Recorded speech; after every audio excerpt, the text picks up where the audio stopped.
Hello students, आज हम 3 topic को लेंगे और इलेक्ट्रोस्टैटिक्स खत्म करेंगे। सबसे पहला टॉपिक है, जब दो कंडक्टिंग स्फीयर्स को फिजिकली हम कनेक्ट करते हैं तो ऐसे केस में चार्ज डिस्ट्रीब्यूशन क्या होता है।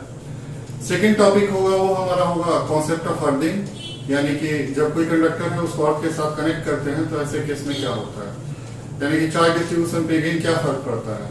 और थर्ड कॉन्सेप्ट होगा कि अगर दो हमारे पास कंडक्टिंग प्लेट्स हैं, वो एक दूसरे के अगर पैरेलल रखे हुए हैं तो फिर ऐसे केस में उनके बीच का चार्ज डिस्ट्रीब्यूशन क्या होगा ये। ठीक, तो पहला टॉपिक है हमारा वो है कि distribution of charges when two conducting spheres are connected with each other. Distribution of charges when two conducting spheres are connected with each other. Heat and thermodynamics में हमने पढ़ा है कि सपोज करो आपके पास दो स्फीयर्स हैं, सपोज करो एक का रेडियस r1 है और दूसरे का रेडियस है बच्चों r2। ओके, सपोज करो इसका टेम्परेचर T1 और इसका टेम्परेचर है T2। ओके, अभी ये फिजिकली कांटेक्ट में नहीं है, बट जैसे हम कांटेक्ट में इसको ले आएंगे किसी भी कंडक्टिंग वायर के थ्रू, तो फिर ऐसे केस में क्या होगा कि अगर टेम्परेचर T1 का T2 से ज्यादा है तो हीट फ्लो करेगा। ठीक, और हीट फ्लो करेगा किधर, हाई टेम्परेचर से लो टेम्परेचर के बीच में। ठीक, उसी तरीके से फ्लूइड्स में भी आपने पढ़ा होगा कि फ्लूइड्स में भी अगर आपको ध्यान होगा तो सपोज करो आपके पास दो बीकर्स हैं। ओके, दो बीकर्स हैं आपके पास और एक में सपोज करो H1 हाइट तक इसमें लिक्विड भरा है और दूसरा वाला सपोज करो एम्प्टी है, या इसमें मान लो थोड़ा सा बड़ा है, H2 हाइट तक इसमें लिक्विड भरा हुआ है, H2 हाइट तक इसमें लिक्विड भरा हुआ है। और हमने क्या किया कि हमने एक पाइप बीच में कनेक्ट कर दिया। जैसे हम पाइप कनेक्ट करेंगे तो ऐसे केस में क्या होगा, लिक्विड फ्लो करेगा किधर, ज्यादा वाटर से कम वाटर की तरफ। इसमें क्या है बच्चों, ज्यादा वाटर है और इस वाले में क्या है, कम वाटर है। तो इसका मतलब since H1 is greater than H2 तो वाटर यहाँ फ्लो होगा, यानी कि वाटर फ्लो होगा। और वाटर फ्लो तब तक होगा जब तक कि दोनों की हाइट बराबर ना हो जाए। ठीक उसी तरीके से हमारा कुछ कंडक्टर्स के भी केस में होता है कि अगर मान लो आपके पास दो स्फेरिकल कंडक्टर्स हैं, कुछ ऐसे, मान लो इस पे रेडियस इसका है r1 और इस पे रेडियस का r2। ओके, इस पे अगर सपोज करो इनिशियली चार्ज जो है बच्चों वो है Q1 और इस पे Q2, ये दे रखा है। अगर हम बात करते हैं इसके पोटेंशियल का, तो आपको पता है कि इस पे पोटेंशियल जो होगा V1 that would be what, K into Q1 upon R1, और इसकी पोटेंशियल जो होगी V2 that is K into Q2 upon R2। ये इसकी पोटेंशियल होगी सेकंड वाले। अगर हमने यहाँ पे अगले स्टेज में क्या किया कि हमने अगर मान लो फिजिकली इसका रेडियस R1 इसका रेडियस R2 और इसको मैंने मान लो फिजिकली किसी वायर से कनेक्ट कर दिया, तो वायर से कनेक्ट करने के बाद बच्चों क्या होता है कि चार्ज फ्लो करेगा। मान लो कि यहाँ V1 is greater than V2 है, मान लिया है, क्योंकि इस अभी जो कंडीशन दे रखे हैं इसके अकॉर्डिंगली आप ये नहीं बता सकते हो किसकी पोटेंशियल ज्यादा किसकी कम, क्योंकि जो पोटेंशियल है वो डिपेंड कर रहा है चार्ज और रेडियस पे। Even we don't have idea which sphere is greater and second कि किसके पास चार्ज ज्यादा है। तो बट हमने ये कंसिडरेशन ले लिया यहाँ पे कि V1 is suppose greater than V2, तो ऑब्वियस सी बात है यहाँ से चार्ज फ्लो करेगा और चार्ज फ्लो करेगा हाई पोटेंशियल, यानी कि ये मान लो इसकी जो भी पोटेंशियल है V1 is greater than V2, यानी हाई पोटेंशियल से लो पोटेंशियल की तरफ क्या होगा बच्चों, चार्ज फ्लो करेगा। चार्ज तब तक फ्लो करेगा जब तक कि दोनों की पोटेंशियल क्या हो जाए, सेम ना हो जाए।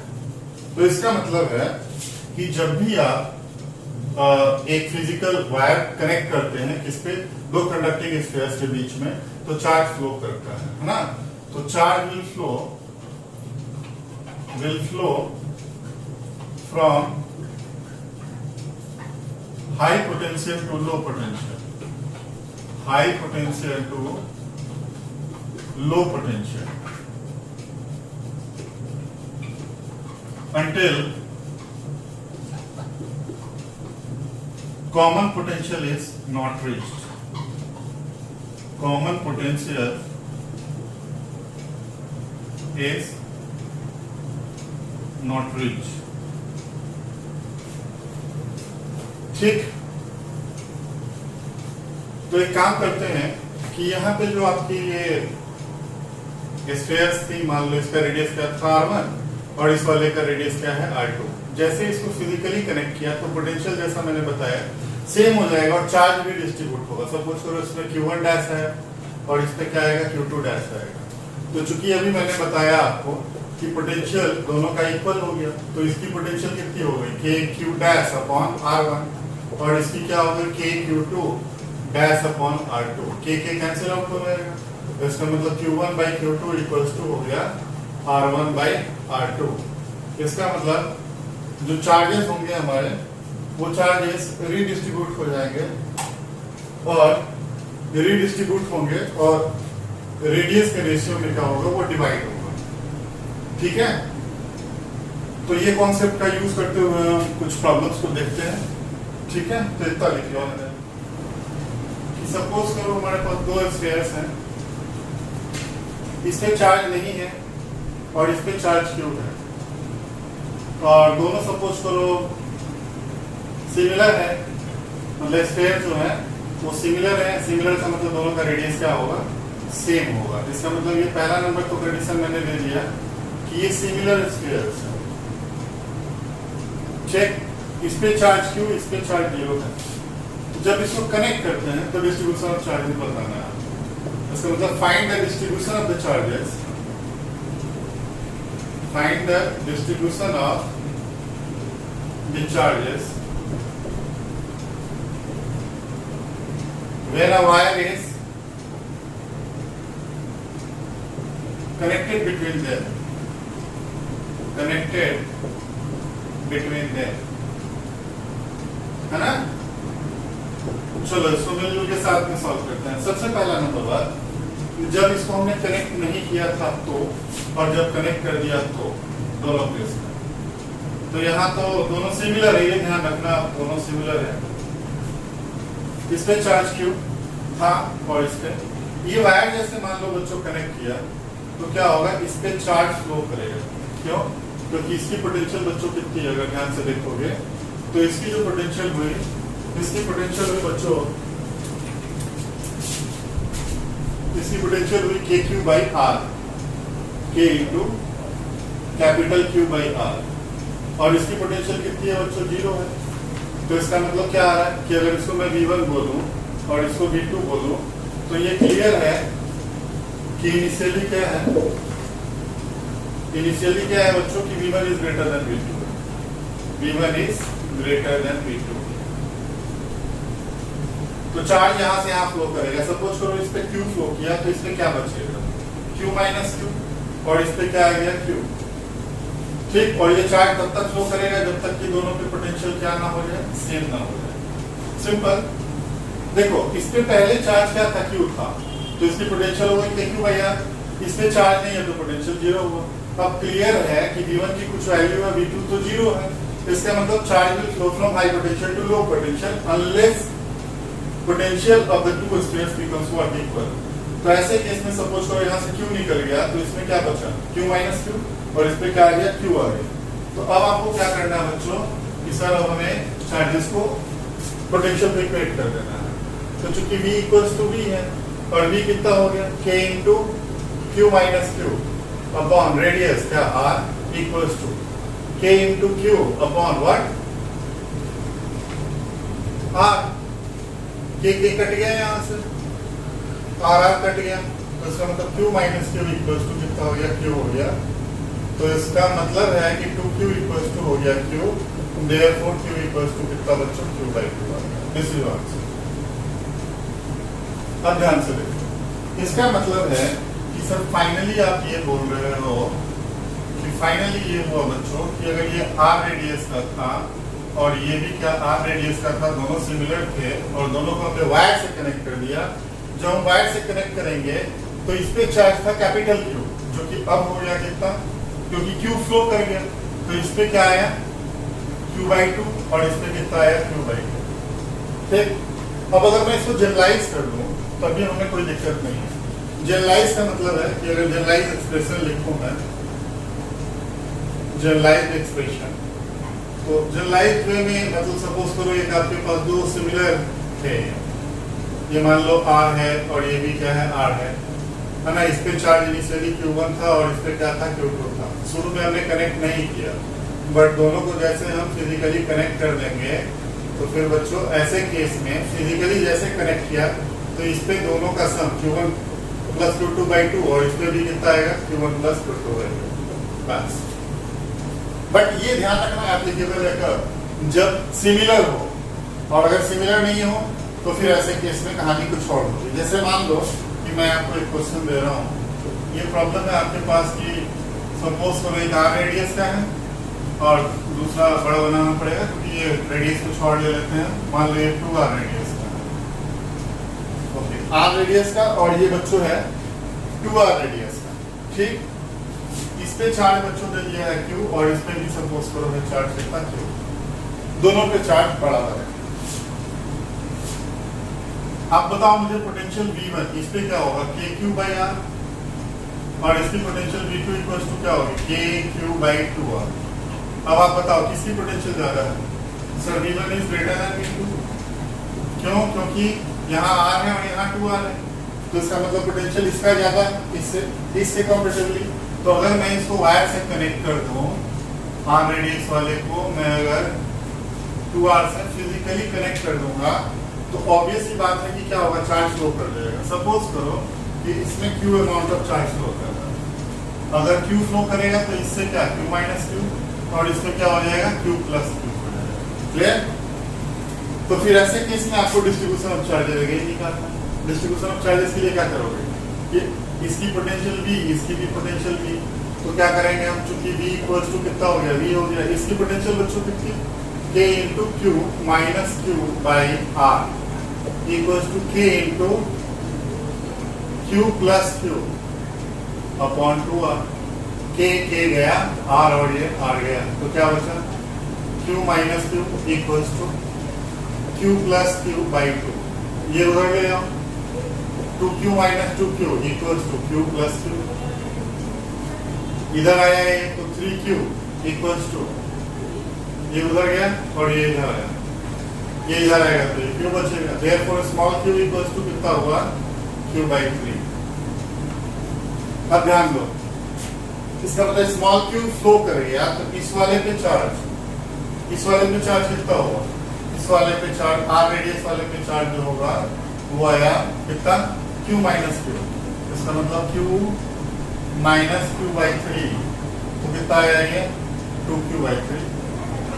और ये जो था दूसरा वाला 2R रेडियस का कितना आएगा, Q प्लस Q का। तो इसका मतलब है sir Q plus Q, Q की वैल्यू कितनी, Q/3, तो ये हो गया 4Q/3।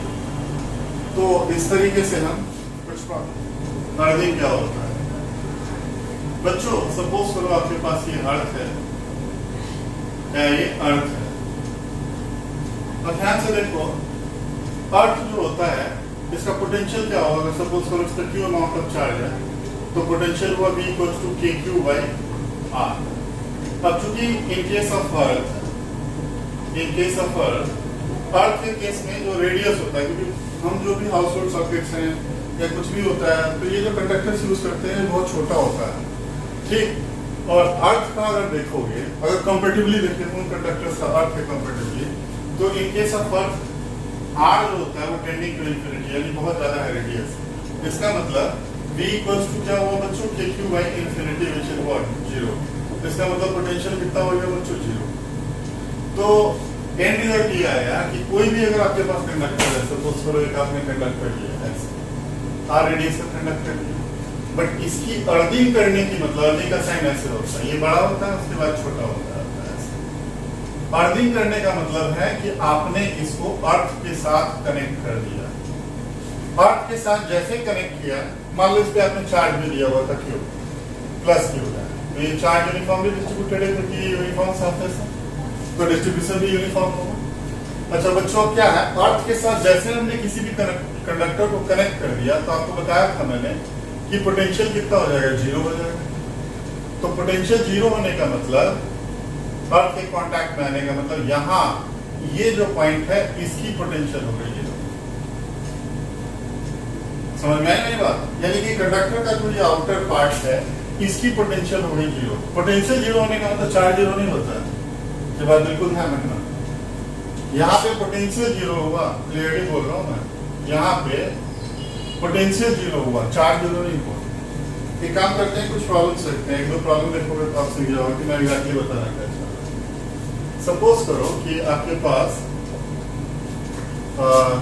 दो स्फीयर्स हैं इस तरीके से, ठीक, ये स्फीयर S1 है सपोज करो, ये S2 है, और दोनों पे चार्ज कुछ ले लेते हैं। सपोज करो इस पे मैंने ले लिया Q डैश चार्ज ले लिया, और यहाँ हमने ले लिया 2Q, ठीक। एक का रेडियस आप ले लो R, और बाहर वाले का रेडियस आप ले लो 2R, ठीक। अर्थिंग कर देते हैं इसकी, अंदर वाले की अर्थिंग कर, यहाँ हमने अर्थिंग कर दी। इस अर्थिंग करने की वजह से क्या हुआ, चार्जेस जो होंगे वो चेंज हो जाएंगे। तो चार्जेस चेंज होंगे तो आपसे पूछ रहा है find Q dash if S1 is अर्थ, यानी कि अंदर वाले को हमने अर्थिंग कर दी, तो Q डैश की वैल्यू आपको बताएंगे। अब ध्यान दो कि मान लो ये S1 था और ये S2 था, मानना क्या ये दिया हुआ था। अब चूंकि अर्थिंग की है किसकी, इसकी, और इसको मान लो मैं A पॉइंट ले लेता हूं, ठीक। तो अर्थिंग करने की वजह से पॉइंट A का जो पोटेंशियल होगा वो होगा 0।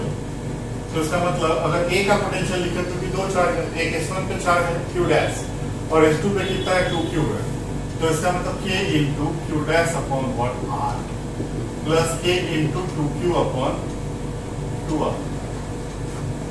ये 2 और 2 कैंसिल आउट हो गया, ठीक। और ये VA कितना है बच्चों, चूंकि VA की वैल्यू है 0, तो या तो आप यहीं पे लिख लो 0, या ऐसे लिख लो कि VA equals to 0 equals to this much, क्योंकि पोटेंशियल का कितना है 0 है। अब देखो तो यहां से क्या हो गया, क्या कहा जाएगा, K Q dash upon R equals to, ये लिखा रहेगा तो minus K Q upon R, R और R गया, K और K कैंसिल आउट हो गया, तो Q डैश की वैल्यू हो गई माइनस, दिस इज आंसर, ठीक। मैंने कुछ नहीं किया है, चूंकि यहाँ अर्थिंग की, तो अर्थिंग करने का मतलब पॉइंट A का पोटेंशियल कितना हो जाएगा, 0 हो जाएगा, तो A का पोटेंशियल 0 हो गया, ठीक। और A का पोटेंशियल कितना होता, तो होता है इतना, इस पे चार्ज कितना है Q डैश है, तो यहाँ पे पोटेंशियल कितना हुआ K Q dash upon R, और इसकी वजह से जो पोटेंशियल यहाँ आएगा that is K into 2Q upon 2R, यहाँ से Q डैश की वैल्यू आ गई। उसी तरीके से कुछ और क्वेश्चंस भी हम ले सकते हैं। मान लो कि आपके पास इस तरीके से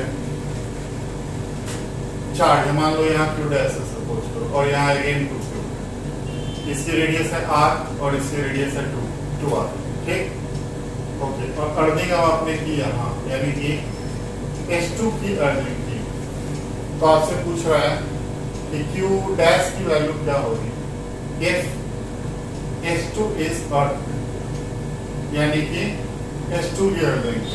अब कुछ नहीं करना है, चूंकि VB इक्वल्स टू कितना हो जाएगा 0, अगर मैं इसको पॉइंट B ले लूं तो अब पोटेंशियल B पे निकालना है, तो दो चार्जेस हैं उसकी वजह से होगी, यानी कि VB equals to 0 equals to K into Q dash upon what 2R। इस चार्ज की वजह से यहाँ पोटेंशियल निकालनी है, बताया था मैंने, जो अंदर का जो पोटेंशियल होता है वो सरफेस के बराबर होता है, लास्ट क्लास में यही बताया था मैंने, प्लस K into कितना 2Q upon sir 2R, okay. जो जा रहा है उसको ले जाओ, तो इसको लिखो आप K into Q dash upon 2R equals to minus K into 2Q upon 2R, जो जा रहा है उसको ले जाओ, ये गया ये गया ये गया, R और R भी कैंसिल आउट हो गया, इसका मतलब Q डैश इक्वल्स टू कितना हो गया बच्चों, -2। तो आप देख रहे होंगे कि चार्ज रीडिस्ट्रीब्यूट करता है, अगर हमने क्या किया है, अर्थिंग कर दिया है ना। पहले केस में अगर मैंने इसकी अर्थिंग की तो यहाँ पे चार्ज कितना आ जाएगा ये निकालना है, तो यहाँ पे चार्ज -Q आएगा, और अगर मैंने ये Q यहाँ पे 2Q दिया हुआ था और इसकी अर्थिंग कर दी, तो चार्ज रीडिस्ट्रीब्यूट होकर के Q डैश पे कितना आ जाएगा, -2। सपोज करो कि हमारे पास इस तरीके से दो स्फीयर्स दे रखे हैं हमारे पास, एक S1 स्फीयर है और दूसरा S2 स्फीयर। ठीक, एक का रेडियस है बच्चों R1 और दूसरे का रेडियस बच्चों है वो है R2। क्लियर? यहां हमने एक वायर से कनेक्ट कर दिया, ये 2 पॉइंट्स है, ये भी इनको वायर से कनेक्ट कर दिया। ठीक, यहाँ पे चार्ज था Q1 और यहाँ पे चार्ज था Q2। तो जैसे हमने वायर से कनेक्ट किया ना, तो आपको बताना है कि find the charges that will appear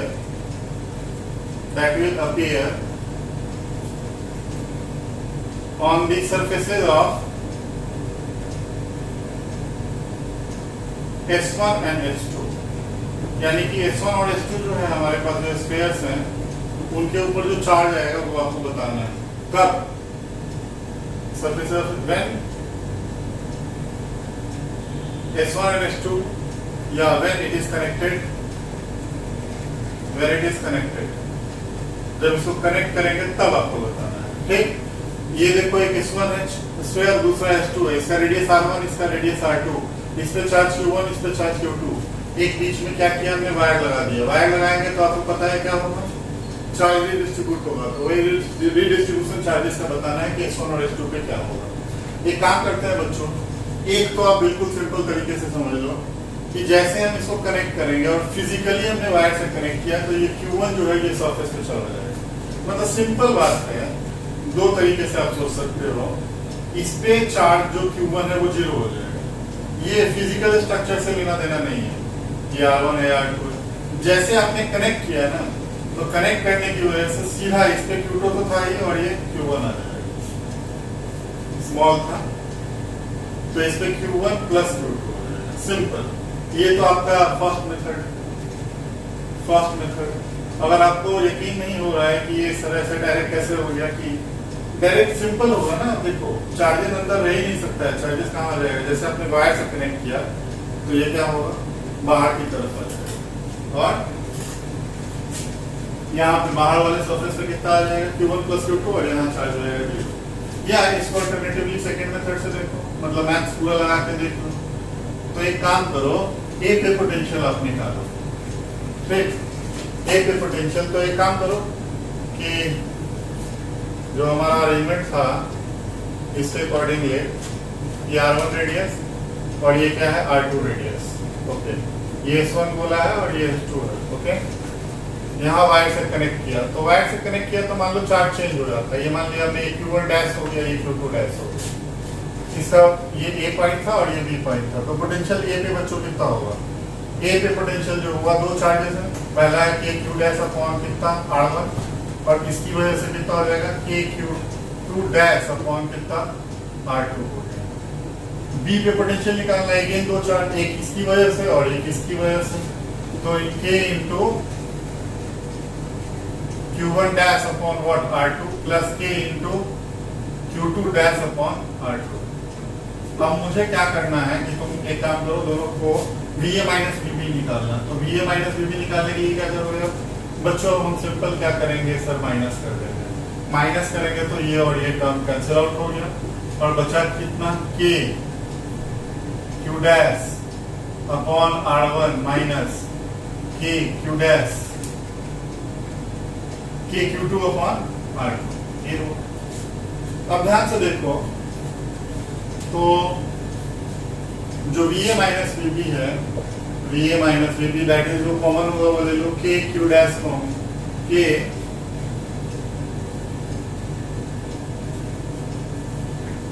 Q1 dash common होगा, यहाँ ये Q1 डैश, तो K Q1 dash 1/R1 minus 1/R2।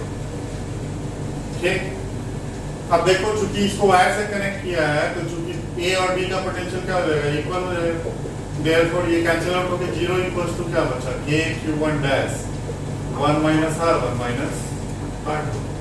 अब यहाँ से क्या आएगा, Q1 डैश की वैल्यू आ गई 0, बस दैट्स इट। इसका मतलब चार्ज अंदर रहेगा। चूंकि Q1 डैश 0 हो गया, इसका मतलब कि अगर हम डिस्ट्रीब्यूशन ऑफ चार्जेस का बात करेंगे, ये R1 बोला और ये R2 बोला है, ये S1 और ये S2 है, तो ये चार्ज Q1 डैश की वैल्यू हो गई 0, है ना, फिजिकल कांटेक्ट की वजह से। तो जो इस पे आया, यहाँ जो चार्ज आएगा Q2 डैश जो होगा that would be simply sir Q1 plus Q2। तो इस तरीके से चार्ज भी डिस्ट्रीब्यूट होता है अगर हम क्या करते हैं, फिजिकली कनेक्ट करते हैं। तो या तो आपके पास क्या था, ये उपाय है कि मैथमेटिक्स के थ्रू जाओ, अदरवाइज सिंपल मेथड है। आप एक काम करो, आप सपोज करो एक ये मान लो ये S3 है, ये S1 है और ये S2। पहले अभी तक क्या था, 2 था आपके पास, अब आप 3 ले लो, ठीक। अब इन दोनों को क्या करो, आप इससे कनेक्ट कर दो।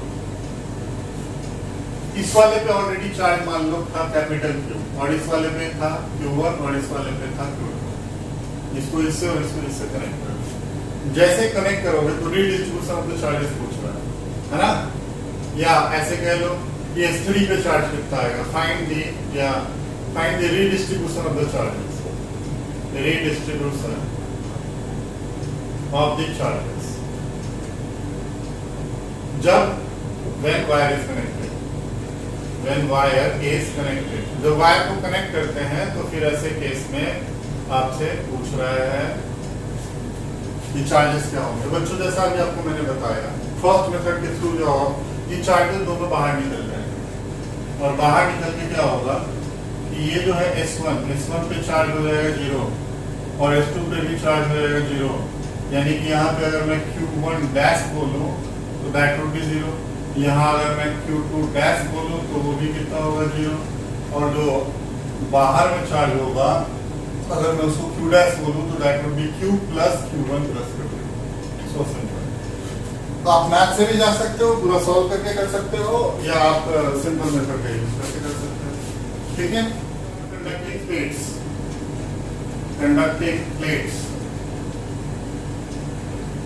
कंडक्टिंग प्लेट्स का मतलब है कि सपोज करो आपके पास क्या है कि 2 प्लेट्स है ना, ध्यान रखना प्लेट्स जो है वो थिन प्लेट्स है, 2 प्लेट्स हैं आपके पास, इसमें चार्ज Q1 है और इसमें चार्ज Q2 है। आपसे कह रहा है बच्चों, दोनों पॉजिटिव चार्ज है, आपसे कह रहा है कि डिस्ट्रीब्यूशन ऑफ द चार्जेस बताएं। ये कंडक्टिंग प्लेट्स है, ध्यान रखना 2 प्लेट होता है कंडक्टिंग और दूसरा क्या होता है नॉन कंडक्टिंग प्लेट, है ना। तो फील्ड जो होता है कंडक्टिंग नॉन कंडक्टिंग दोनों की वजह से क्या होता है, इक्वल ही होता है। तो आपको बताना है कि find the distribution of the charges, या फाइंड द चार्जेस, इसका नाम A ले लो और इसको बोलो B। तो फाइंड द चार्ज अपीयरिंग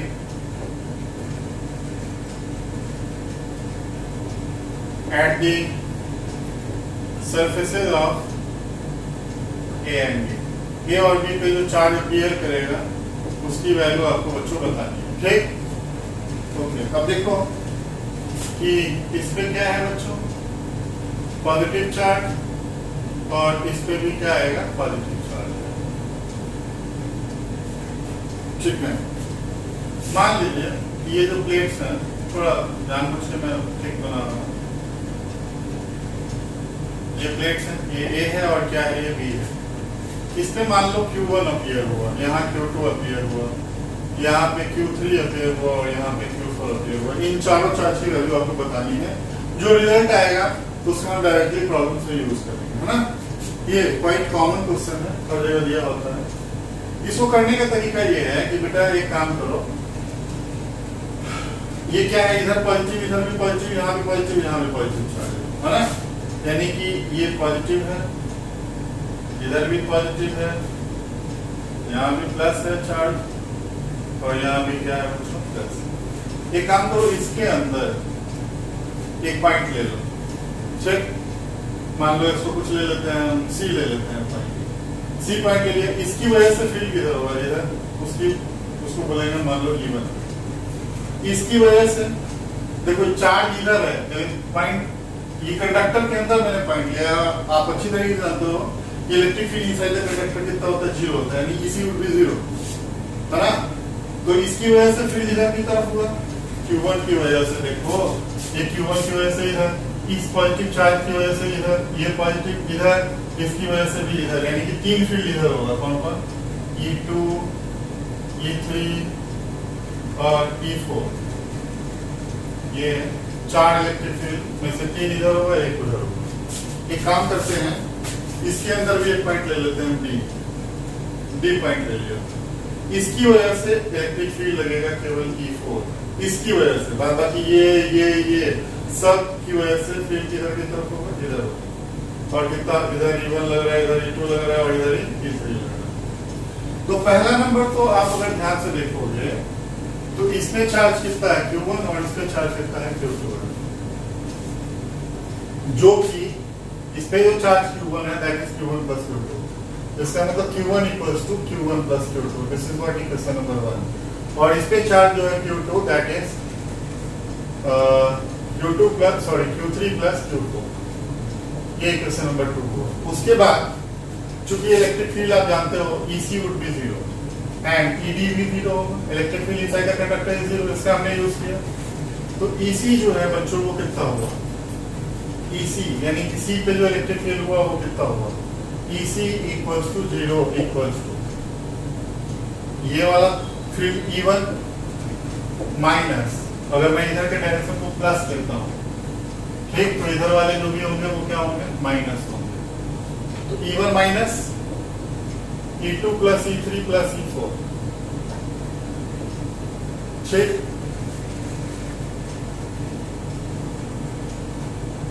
और बच्चों ED कितना होगा? ED भी हो गया sir 0 and that would be what?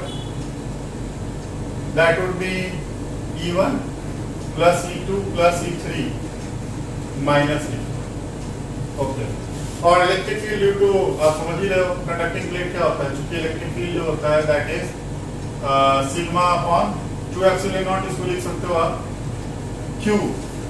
Electric field जो होता है कोई भी कंडक्टर की वजह से, आप याद करो पढ़ा हुआ है आपने, ये आपके पास कंडक्टर है, इस पे सपोज करो सिग्मा अगर चार्ज है तो किसी पॉइंट पे जो इलेक्ट्रिक फील्ड आप लिखते थे वो electric field E equal to होता था सिग्मा अपॉन एप्सिलॉन नॉट, ठीक। और सिग्मा को आप क्या लिख सकते हो? चार्ज Q अपॉन A होता है ना। अगर मान लो इसका एरिया क्या होगा? A है, तो आप लिख सकते हो क्या? Q upon A epsilon.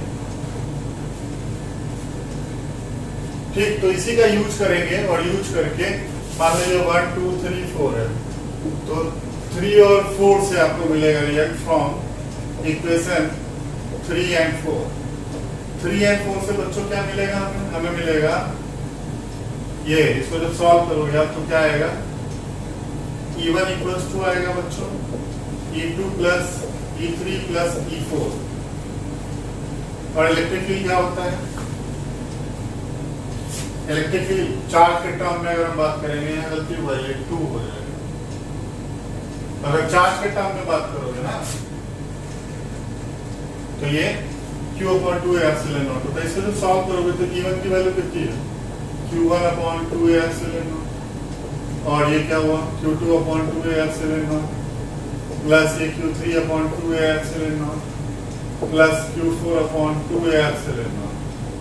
इसको जब सॉल्व करोगे तो आएगा Q1 equals to Q2 plus Q3 plus Q4। This is what equation number 5। Similarly अगर उसको सॉल्व करोगे इसको तो क्या आ जाएगा? Q4 equals to Q1 plus Q2 plus Q3। This is equation number 6। तो फ्रॉम 1 2 5 एंड 6 इनको जब सॉल्व करेंगे तो जो रिजल्ट आएगा आपके लिए, रिजल्ट इज इंपॉर्टेंट, ध्यान रखना, और कुछ नहीं है जरूरी। तो यहां से आपको जो आएगा वो आएगा Q1 इक्वल्स टू आएगा Q1 plus Q2 by 2। Q2 equals to आएगा Q1 minus Q2 by 2। Q3 equals to आएगा minus Q1 minus Q2 by 2। और जो Q4 आएगा that would be Q1 plus Q2 by 2।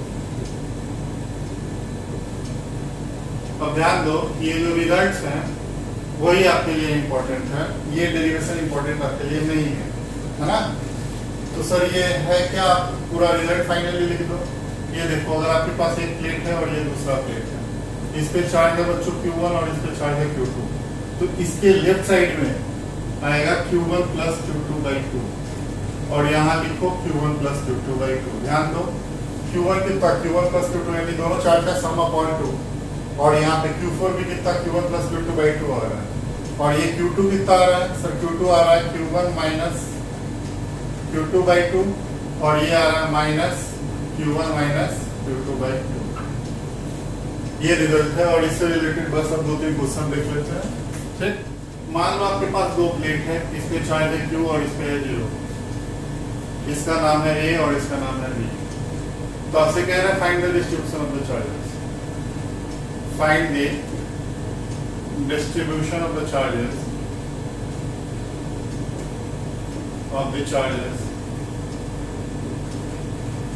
at the plate A and B, A और B पे जो आएगा वो आपको बताना है। बच्चों ध्यान से देखो, जैसा मैंने बताया इसका दो मेथड होता है, एक तो फॉर्मूला यूज कर लो, तो क्या पढ़ाता है, इस पे Q है इस पे 0 है, तो इस पे क्या हो जाएगा Q plus 0 by 2, formula wise जाओ तो, या कंजर्वेशन ऑफ चार्ज दोनों अप्लाई कर सकते हो। यहाँ पे भी Q प्लस 0 बाई 2, यहाँ क्या आएगा बच्चों, यहाँ आएगा Q माइनस 0 बाई 2, और यहाँ क्या माइनस Q माइनस 0 बाई 2। जब इसको सॉल्व करोगे तो देखो क्या है, ये आया सर सिंपल, इधर की तरफ Q बाई 2, इधर की तरफ Q बाई 2, यहाँ पे कितना Q बाई 2,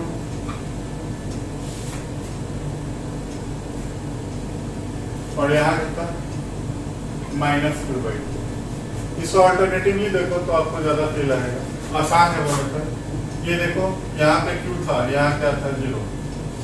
आप एक काम करो, पहले तो इन दोनों को जोड़ दो, Q by 2, Q plus 0 by 2, इधर भी Q प्लस 0 बाई 2। अब देखो इस वाले पे क्या होगा, यहाँ पे Q बाई 2 है और यहाँ Q है, तो यहाँ पे कितना होगा Q बाई 2, यहाँ पे Q बाई 2 होना 0 है, तो यहाँ क्या माइनस Q बाई 2 खत्म।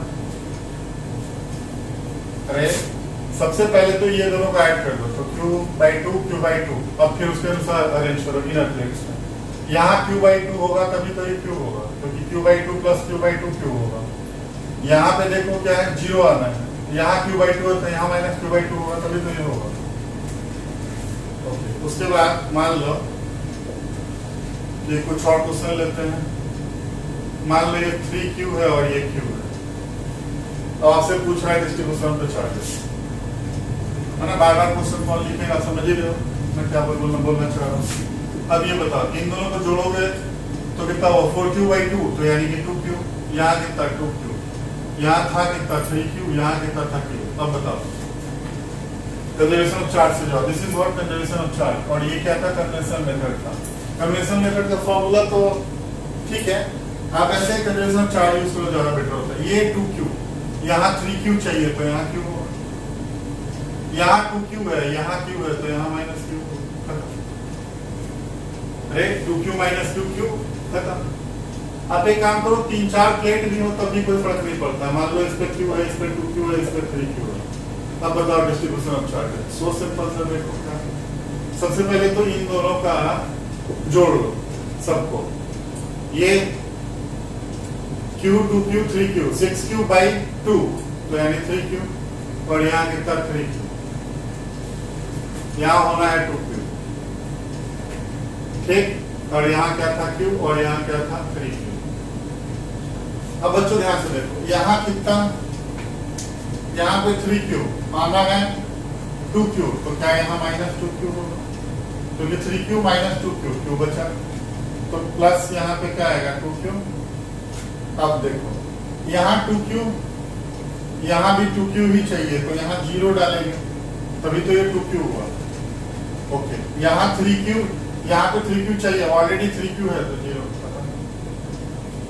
ओके, तो यहाँ पे आपका इलेक्ट्रोस्टैटिक्स खत्म होता है ना। तो सबसे पहला नंबर काम, आप जितने भी इलेक्ट्रोस्टैटिक्स से रिलेटेड टॉपिक थे वो सारे को आप अच्छे से क्या करें, एक बार रिवाइज करें और जो शीट्स हैं आपके पास उनको आप प्रैक्टिस करें। ठीक है, ओके, थैंक यू।